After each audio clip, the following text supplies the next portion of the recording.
हम लोग boundary descriptor और रीजनल डिस्क्रिप्टर दोनों देख लिए थे प्रीवियस क्लास में।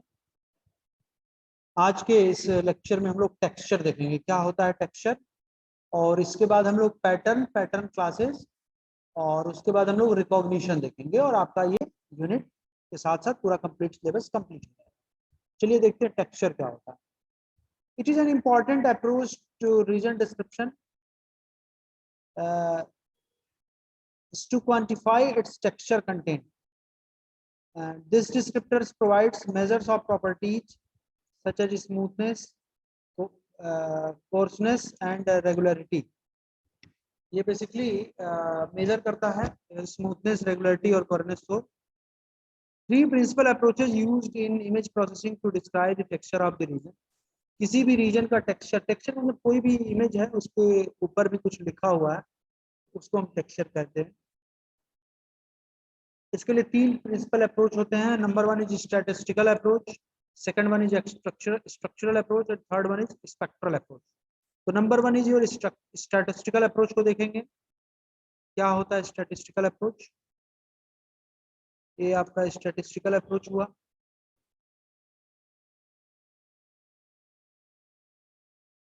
It is a characterization of texture as smooth, coarse, grainy and so on.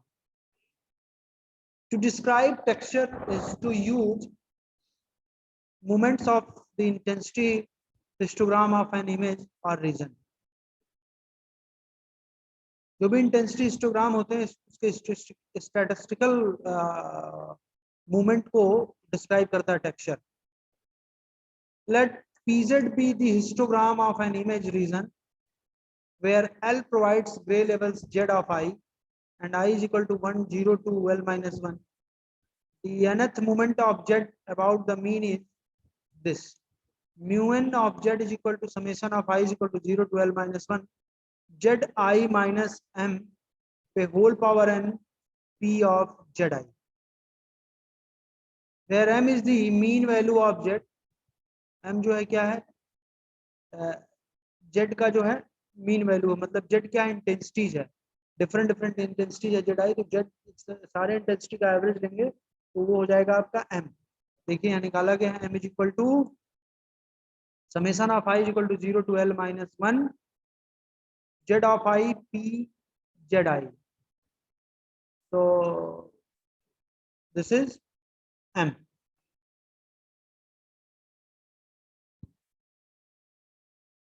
इसमें आपका आता है को अकरेंस मैट्रिक्स, बहुत सिंपल होता है। क्या होता है? Let Q be an operator that defines the position of two pixels relative to each other. Q आपका एक ऑपरेटर है जो डिफाइन कर रहा है दो पिक्सल्स के पोजीशन को, जो तो और consider an image F with L possible grey levels. कोई इमेज F है उसमें डिफरेंट ग्रे लेवल्स हैं, L पॉसिबल ग्रे लेवल्स है, and let G be a matrix, let G be a matrix whose element G of ij is the number of times that pixel pairs with intensity Zi and Zj occur in F in the position specified by Q, and G is called co-occurrence matrix। कैसे निकालते हैं किसी भी image का को-occurrence matrix? कैसे निकालते हैं किसी भी इमेज को मैट्रिक्स के फॉर्म में अगर हम शो करें, मतलब रोज और कॉलम के फॉर्म्स में, तो उसको हम अभी देखेंगे कैसे करते हैं। Quantization of intensity is due to computational load. Many matrices per region. Here L is equal to 8 gray level, मतलब L की वैल्यू क्या है 8 है, मतलब 0 to 7 या 1 to 8 डिफरेंट ग्रे लेवल्स हैं। ठीक है, ये हमारा इमेज दिया गया है, ये हमारा इमेज दिया गया है। इसका को-अकरेंस मैट्रिक्स हमको लिखना हो तो क्या होगा? क्योंकि ये देखिए 1 2 3 4 5 6 6 क्रॉस 6 का मैट्रिक्स है। चूंकि हमारा L इज इक्वल टू क्या दिया है 8 दिया है, तो हम एक 8 क्रॉस 8 का ये हम एक मैट्रिक्स बनाएंगे जो होगा आपका को-अकरेंस मैट्रिक्स। ठीक है, जिसमें ये 8 different rows and 8 different columns होंगे। ठीक है, अब ये different rows and different columns हैं। अब इसमें कैसे एक एक पोजीशन ये वैल्यू आया 1 2 0 0 0 देखते हैं। यहाँ पहले इनको देखेंगे 1 1 1 1 देखिए, और भी कहीं एक साथ इस तरह आए हैं क्या? कहीं नहीं है। ऐसे नहीं, ऐसे देखिए, ये हमारा है, ये फर्स्ट पोजीशन क्या है, इस पोजीशन में फर्स्ट रो फर्स्ट कॉलम 1 1 1 1। तो देखिए इस इमेज एफ में कहीं 1 1 आया है, एक जगह आया है यहाँ पे 1 1, और कहीं 1 1, चाहे हॉरिजॉन्टली देखिए चाहे वर्टिकली देखिए, हम अभी हॉरिजॉन्टली देख रहे हैं। 1 1 सिर्फ और सिर्फ एक बार आया, तो यहाँ वैल्यू क्या हो गई 1। ठीक है, फिर हम यहाँ पोजीशन क्या होगा 1 2 फर्स्ट रो सेकंड कॉलम देखते हैं 1 और 2। वो 1 2 कहीं आया है साथ में, देखिए एक 1 2 ये है और एक 1 2 ये, और कहीं 1 2 आया है नहीं।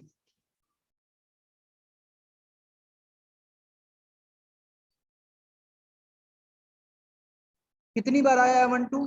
2 बार, ये हमारा देखिए 2 बार। नेक्स्ट पे आएंगे, this is your first row and third column 1 3 1 3 देखिए कहीं आया है क्या? इसमें भी नहीं है, इसमें भी नहीं है, इसमें भी नहीं है, इसमें भी नहीं है, किसी में नहीं, तो क्या हो गया 0। इसी तरीके से 1 4 देखेंगे, 1 4 भी आपका देखिए कहीं नहीं है, तो 0 हो गया।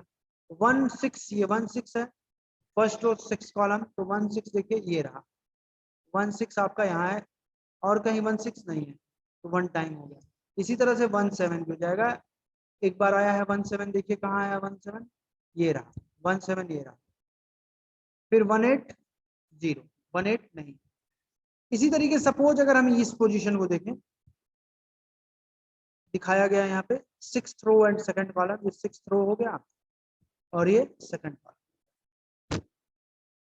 तो देखेंगे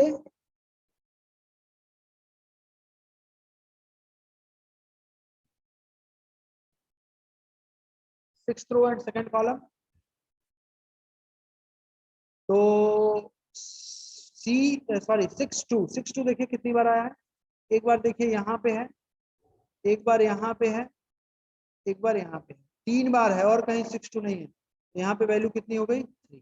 ऐसे ही सपोज अगर हम इस पोजीशन को देखें 8 8th row and 6th column 8 6 8 6 देखिए, एक बार कहाँ आया है, यहाँ आया 8 6, और 8 6 एक बार यहाँ आया है, 2 बार 8 6 आया, इसलिए यहाँ पे कोअक्रेंस मैट्रिक्स में 2 हो गया। ये सारी जो ये वैल्यूज है, ये कोअक्रेंस मैट्रिक्स ये जो हमारा आया है, ये कैसे आया किसी भी इमेज का, ये हम लोगों ने देखा कैसे इसको हम कंप्यूट करेंगे। तो अगर किसी भी इमेज का जिसमें हमारा ग्रे लेवल दिया गया है 0 टू सॉरी 1 to 7 1 to 8 है, L = 8 दिया हुआ है, तो 8 रो और 8 कॉलम हो जाएंगे, और उसमें इस तरह से कोई भी जो इनपुट इमेज होगा उससे हम उसकी हेल्प से हम कोअक्रेंस मैट्रिक्स जी कंप्यूट करें।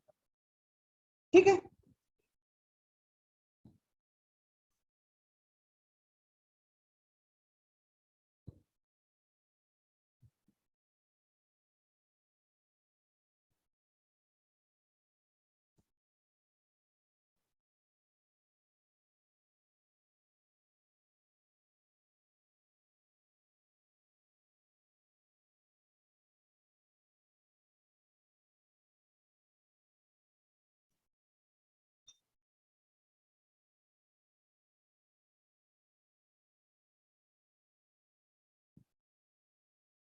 हम लोगों ने स्टैटिस्टिकल अप्रोच देखा, इसके बाद हम लोग स्ट्रक्चरल अप्रोच देखेंगे, और उसके बाद स्पेक्ट्रल देखेंगे। तो पहले स्पेक्ट्रल देख लेते हैं, फिर हम स्टैटिस्टिकल देखते हैं। ठीक है, चलिए स्पेक्ट्रल अप्रोच क्या होता है? The Fourier spectrum is ideally suited for describing the directionality of periodic or almost periodic two-dimensional pattern in an image. And we consider 3 features of the Fourier spectrum that are useful for texture descriptor. Number 1 is prominent peaks in the spectrum give the principal direction of the texture pattern. Second one is the location of the peaks in the frequency plane gives the fundamental spatial period of the pattern. And third one is eliminating any periodic components via filtering leaves non-periodic image elements, which can then be described by statistical technique. हम लोगों ने 3 approaches हैं. पहला हमने statistical देखा, दूसरा हमने spectral देखा, अब हमें स्ट्रक्चरल देखना है.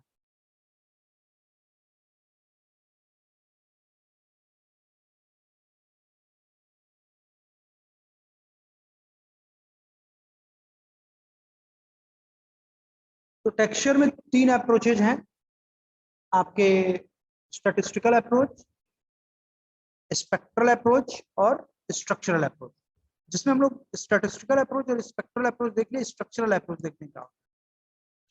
It is the rule that indicates that the symbol S may be rewritten as AS. इसमें सिंबल S को हम AS लिख सकते हैं, S tends to AS, तभी तो AS लिख सकते हैं. Then 3 repetitions of the rule yield the string AAAS. If A represents a circle, if A represents a circle and the meaning circle to the right, A का मतलब circle right, right circle, is assigned to a string of the form AAAA up to, then the rule allows the generation of the pattern this. अगर A का मतलब ये है कि हम circle right side में, ठीक है. अगर A है तो A के राइट, ये सर्कल के राइट साइड में हमारा सर्कल बढ़ता गया. We add new rules, for example, S tends to BA, A tends to CA, A tends to C, A tends to BS, and S tends to A.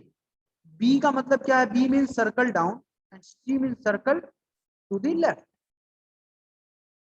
जैसे ये है A, B, C, C, C, B, A corresponds to a 3x matrix, 3x3 matrix of circle. ये हमारा कोई string दिया गया है, इसमें 3x3 के मैट्रिक्स के लिए हमको सर्कल ड्रा करना है, तो कैसे करेंगे? पहले A के लिए कर लिया ये, फिर सेकंड A आया, A का मतलब उसके राइट साइड में, फिर ये A हो गया, फिर इसके बाद A है तो मतलब क्या होगा? फिर राइट साइड में, दिस इज A. फिर B आया, B का मतलब क्या होता है? B मींस सर्कल डाउन, तो हम यहाँ से क्या हो जाएगा? सर्कल नीचे जाएगा, ये हो गया. फिर C आया, C का मतलब क्या? सर्कल टू द लेफ्ट, फिर हम इधर लेफ्ट जाएंगे तो ये हो जाएगा. फिर हमारा C आया तो क्या हो जाएगा? फिर लेफ्ट जाएंगे, ये हो गया. फिर हमारा B है, B का क्या मतलब है? B का मतलब फिर सर्कल डाउन, डाउन चले गए. फिर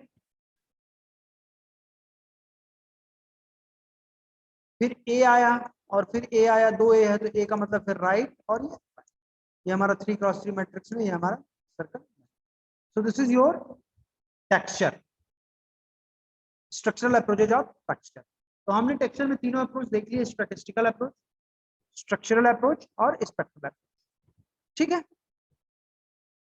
चलिए नेक्स्ट देखते हैं हम पैटर्न एंड पैटर्न क्लासेस. क्या होता है? Individual image regions we call objects और पैटर्न्स. जो भी आपके इंडिविजुअल इमेज के रीजन होते हैं, इमेज रीजन को हम ऑब्जेक्ट या पैटर्न कहते हैं. A pattern is an arrangement of descriptors, descriptors का भी अरेंजमेंट को भी हम पैटर्न कहते हैं. The name feature is used often in the pattern recognition literature to denote a descriptors. ठीक है, ये सब होगा पैटर्न के बाद. पैटर्न क्लास क्या होता है? A pattern class is a family of patterns. A pattern class is a family of patterns that share some common properties.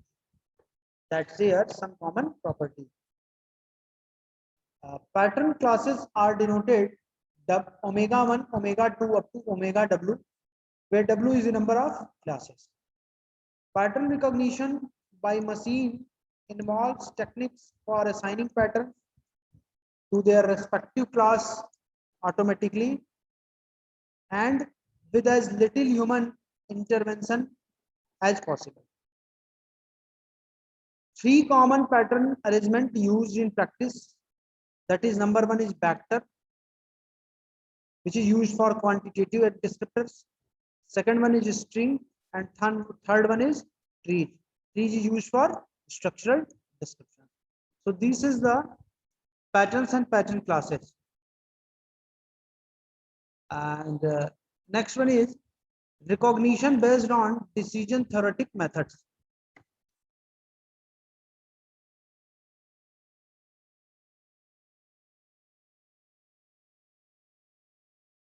Decision theoretic approaches to recognition are based on the use of decision function, and let x is equal to x1 x2 up to xn पे whole t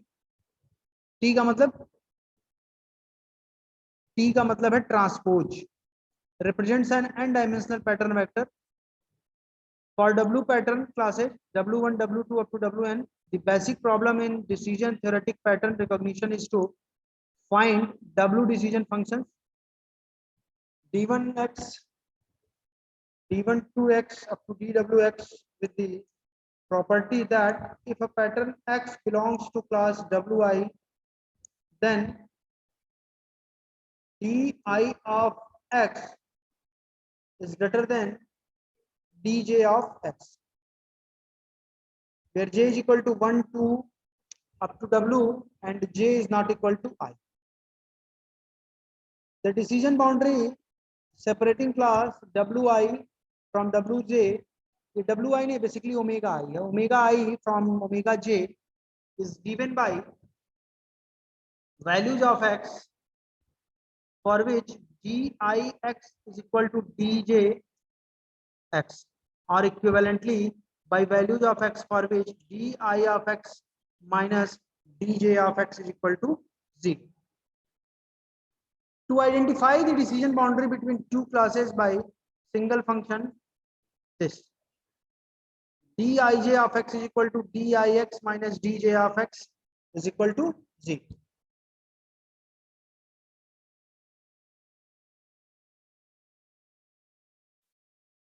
Thus, dij of x is greater than 0 for pattern of classes Wi, and dij of x is less than 0 for patterns of class Wj.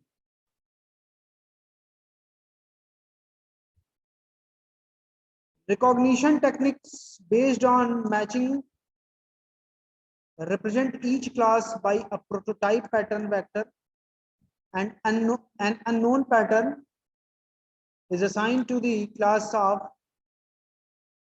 to which it is closest in terms of a predefined method. The simplest approach is the minimum distance classifier.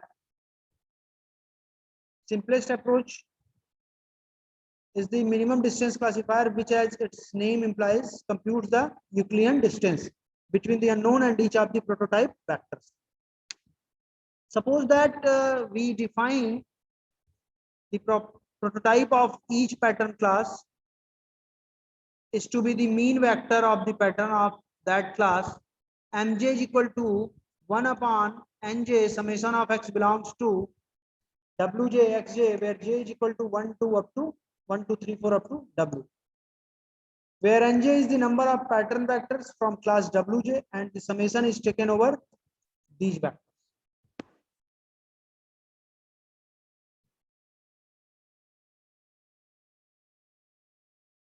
Using the Euclidean distance to determine closeness reduces the problem to computing the distance measure.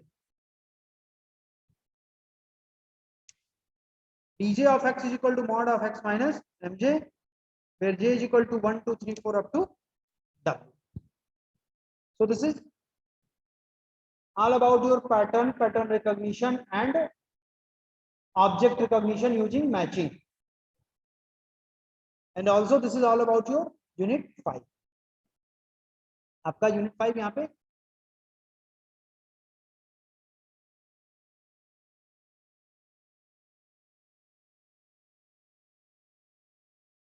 हम लोग boundary descriptor और regional descriptor दोनों देख लिए थे previous class में. आज के इस लेक्चर में हम लोग टेक्सचर देखेंगे. क्या होता है टेक्सचर? और इसके बाद हम लोग पैटर्न क्लासेस, और उसके बाद हम लोग रिकॉग्निशन देखेंगे, और आपका ये यूनिट के साथ साथ पूरा कंप्लीट सिलेबस कंप्लीट हो जाएगा। चलिए देखते हैं टेक्सचर क्या होता है।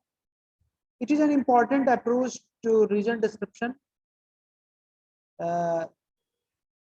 is to quantify its texture content. This descriptors provides measures of properties such as smoothness, coarseness and regularity. ये बेसिकली मेजर करता है स्मूथनेस, रेगुलरिटी और कोर्नेस को। Three principal approaches used in image processing to describe the texture of the region. किसी भी reason का texture मतलब कोई भी इमेज है उसके ऊपर भी कुछ लिखा हुआ है, उसको हम टेक्सचर कहते हैं। इसके लिए तीन प्रिंसिपल अप्रोच होते हैं। Number one is statistical approach, second one is structural approach, और third one is spectral approach.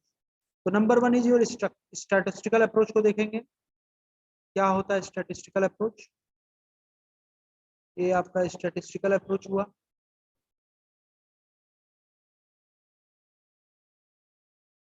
It is a characterization of texture as smooth, coarse, grainy and so on. To describe texture is to use moments of the intensity histogram of an image or region. जो भी intensity histogram होते हैं उसके statistical movement को describe करता है texture. Let PZ be the histogram of an image region where L provides gray levels Z of I and I is equal to 1, 0 to L minus 1. The nth moment of Z about the mean is this. Mu n of Z is equal to summation of I is equal to 0 to L minus 1 Z I minus M पे whole power n P of Z I, where M is the mean value of Z. M जो है क्या है? Z का जो है mean value है, मतलब Z क्या इंटेंसिटीज है, डिफरेंट इंटेंसिटीज है Z I, तो Z सारे इंटेंसिटी का एवरेज लेंगे तो वो हो जाएगा आपका M। देखिए यहाँ निकाला गया है M is equal to summation of I is equal to 0 to L minus 1 Z of I P Z I, so this is M।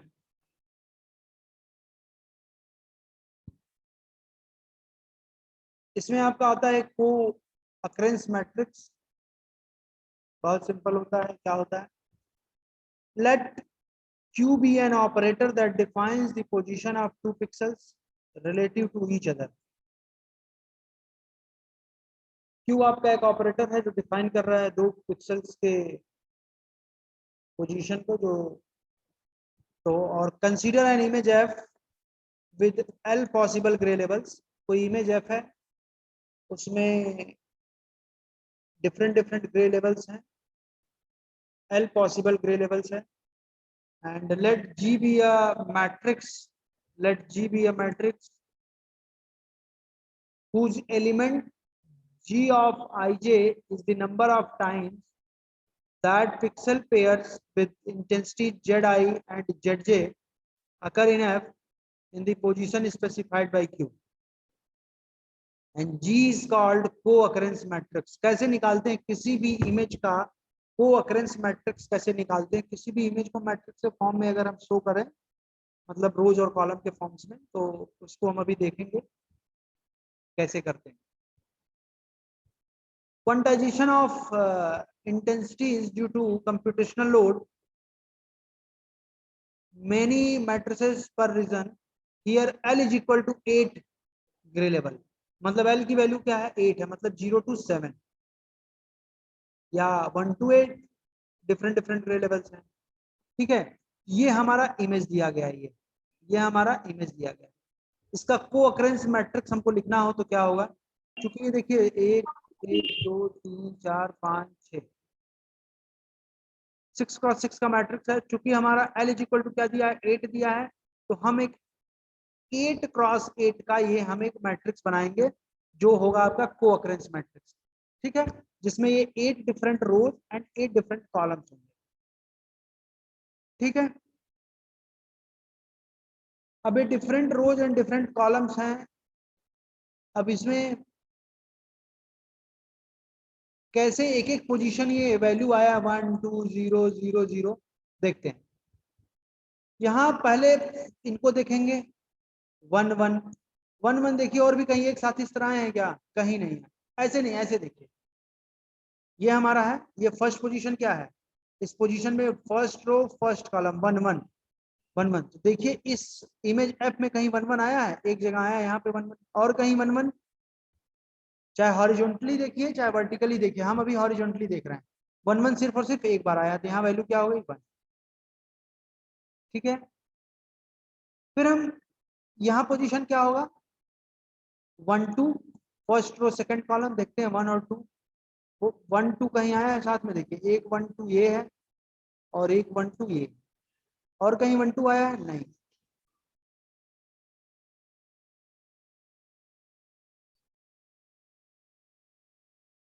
कितनी बार आया है 1 2? 2 बार, ये हमारा देखिए 2 बार। नेक्स्ट पे आएंगे, this is your first row and third column 1 3 1 3, देखिए कहीं आया है क्या? इसमें भी नहीं है, इसमें भी नहीं है, इसमें भी नहीं है, इसमें भी नहीं है, किसी में नहीं, तो क्या हो गया 0। इसी तरीके से 1 4 देखेंगे, 1 4 भी आपका देखिए कहीं नहीं है, तो 0 हो गया। 1 6, ये 1 6 है, फर्स्ट रो 6 कॉलम, तो 1 6 देखिए ये रहा, 1 6 आपका यहाँ है, और कहीं 1 6 नहीं है, तो 1 टाइम हो गया। इसी तरह से 1 7 भी हो जाएगा, एक बार आया है 1 7, देखिए कहाँ आया 1 7, ये रहा 1 7, ये रहा। फिर 1 8 0, 1 8 नहीं। इसी तरीके सपोज अगर हम इस पोजीशन को देखें, दिखाया गया यहाँ पे 6th row and second column, ये 6th रो हो गया और ये सेकंड कॉलम, तो देखेंगे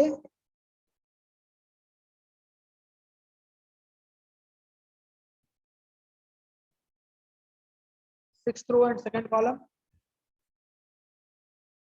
तो सी सॉरी 6 2 देखिए कितनी बार आया है, एक बार देखिए यहाँ पे है, एक बार यहाँ पे है, एक बार यहाँ पे है, 3 बार है, और कहीं 6 2 नहीं है, यहाँ पे वैल्यू कितनी हो गई 3। ऐसे ही सपोज अगर हम इस पोजीशन को देखें 8th row and 6th column 8 6 8 6 देखिए, एक बार कहाँ आया है, यहाँ आया 8 6, और 8 6 एक बार यहाँ आया है, 2 बार 8 6 आया, इसलिए यहाँ पे कोअक्रेंस मैट्रिक्स में 2 हो गया। ये सारी जो ये वैल्यूज है, ये कोअक्रेंस मैट्रिक्स ये जो हमारा आया है, ये कैसे आया किसी भी इमेज का, ये हम लोगों ने देखा, कैसे इसको हम कंप्यूट करेंगे।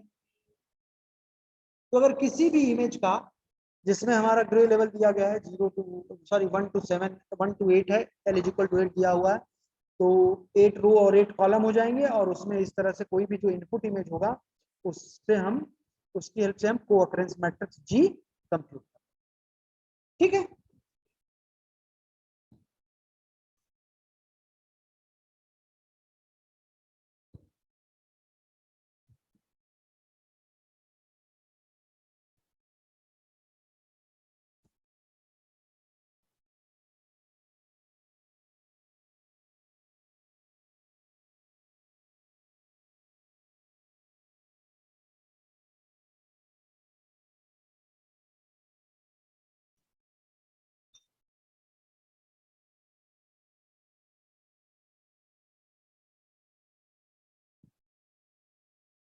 हम लोगों ने स्टैटिस्टिकल अप्रोच देखा, इसके बाद हम लोग स्ट्रक्चरल अप्रोच देखेंगे, और उसके बाद स्पेक्ट्रल देखेंगे। तो पहले स्पेक्ट्रल देख लेते हैं, फिर हम स्टैटिस्टिकल देखते हैं। ठीक है, चलिए स्पेक्ट्रल अप्रोच क्या होता है? The Fourier spectrum is ideally suited for describing the directionality of periodic or almost periodic two-dimensional pattern in an image. And we consider 3 features of the Fourier spectrum that are useful for texture descriptor. Number 1 is prominent peaks in the spectrum give the principal direction of the texture pattern. Second one is the location of the peaks in the frequency plane gives the fundamental spatial period of the patterns, and third one is eliminating any periodic components via filtering leaves non-periodic image elements, which can then be described by statistical technique. हम लोगों ने 3 approaches हैं, पहला हमने statistical देखा, दूसरा हमने spectral देखा, अब हमें स्ट्रक्चरल देखना है।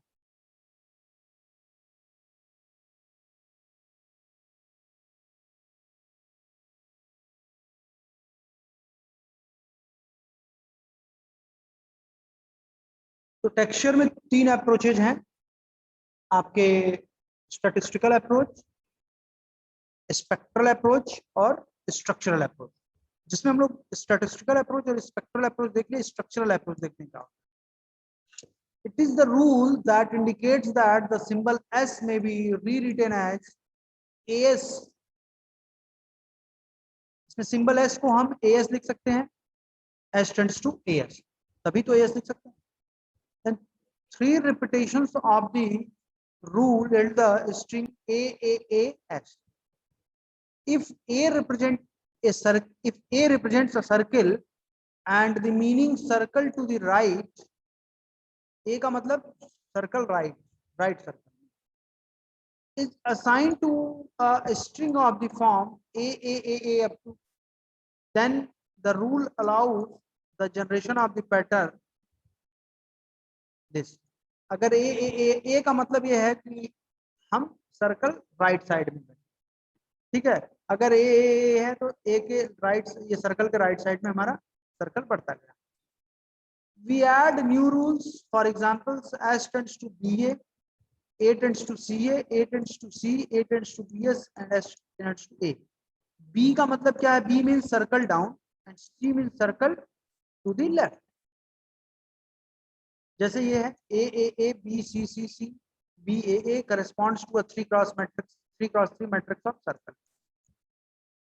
ये हमारा कोई स्ट्रिंग दिया गया है, इसमें 3x3 के मैट्रिक्स के लिए हमको सर्कल ड्रा करना है, तो कैसे करेंगे? पहले ए के लिए कर लिया ये, फिर सेकंड ए आया, ए का मतलब उसके राइट साइड में, फिर ये ए हो गया, फिर इसके बाद ए है तो मतलब क्या हो गया? फिर राइट साइड में, दिस इज ए। फिर बी आया, बी का मतलब क्या होता है? बी मीन सर्कल डाउन, तो हम यहाँ से क्या हो जाएगा? सर्कल नीचे जाएगा, ये हो गया। फिर सी आया, सी का मतलब क्या? सर्कल टू द लेफ्ट, फिर हम इधर लेफ्ट जाएंगे तो ये हो जाएगा।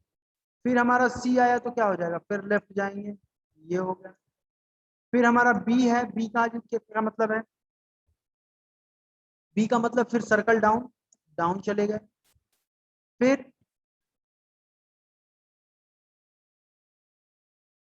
ए आया, और फिर ए आया, 2 ए है तो ए का मतलब फिर राइट, और ये हमारा 3x3 मैट्रिक्स में ये हमारा circle. So this is your texture, structural approaches of texture. तो हमने टेक्सचर में तीनों अप्रोच देख लिए, स्टैटिस्टिकल अप्रोच, स्ट्रक्चरल अप्रोच और स्पेक्ट्रल अप्रोच, ठीक है। चलिए नेक्स्ट देखते हैं हम, पैटर्न एंड पैटर्न क्लासेस। क्या होता है? Individual image regions we call objects और पैटर्न्स। जो भी आपके इंडिविजुअल इमेज के रीजन होते हैं, इमेज रीजन को हम ऑब्जेक्ट या पैटर्न कहते हैं। A pattern is an arrangement of descriptors, descriptors का भी अरेंजमेंट को भी हम पैटर्न कहते हैं। The name feature is used often in the pattern recognition literature to denote a descriptors, ठीक है। ये सब होगा पैटर्न के बाद। पैटर्न क्लास क्या होता है? A pattern class is a family of patterns. A pattern class is a family of patterns that share some common properties.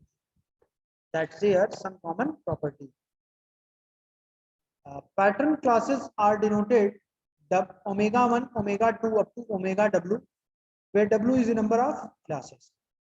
Pattern recognition by machine involves techniques for assigning patterns to their respective class automatically and with as little human intervention as possible.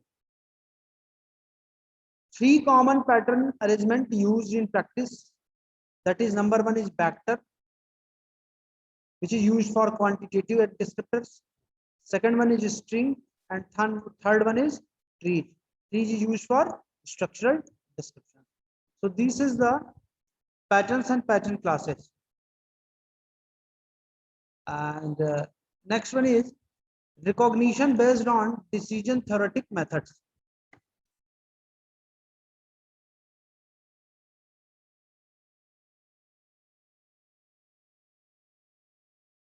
Decision theoretic approaches to recognition are based on the use of decision function, and let x is equal to x1 x2 up to xn a whole t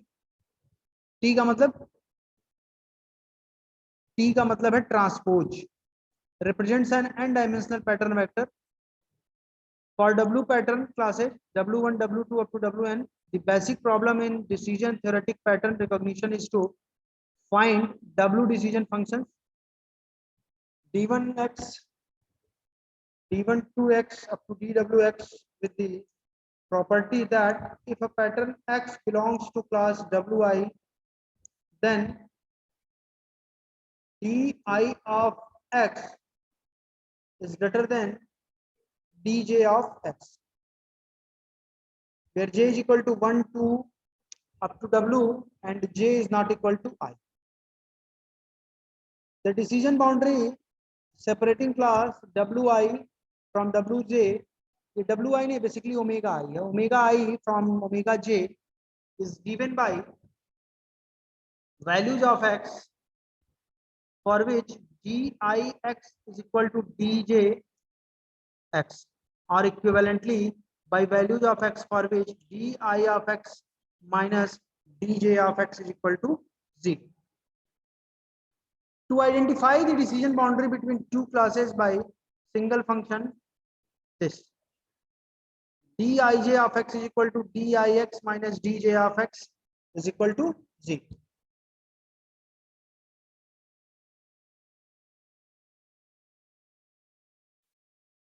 Thus, dij of x is greater than 0 for pattern of classes Wi, and dij of x is less than 0 for patterns of class Wj.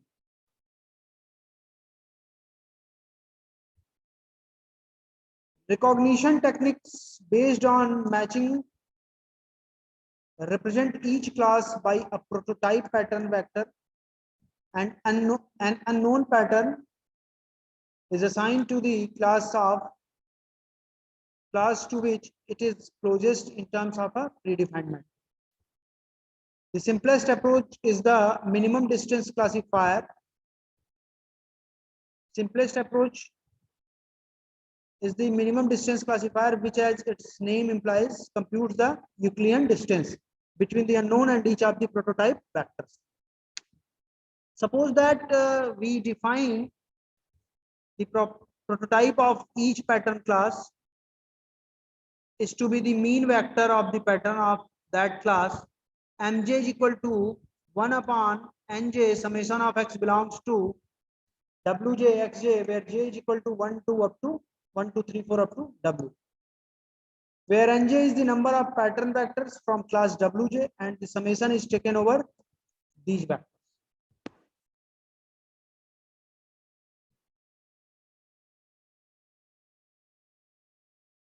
Using the Euclidean distance to determine closeness reduces the problem to computing the distance measure. dj of x is equal to mod of x minus mj, where j is equal to 1 2 3 4 up to w. So this is all about your pattern recognition and object recognition using matching, and also this is all about your unit 5. आपका unit 5 यहाँ पे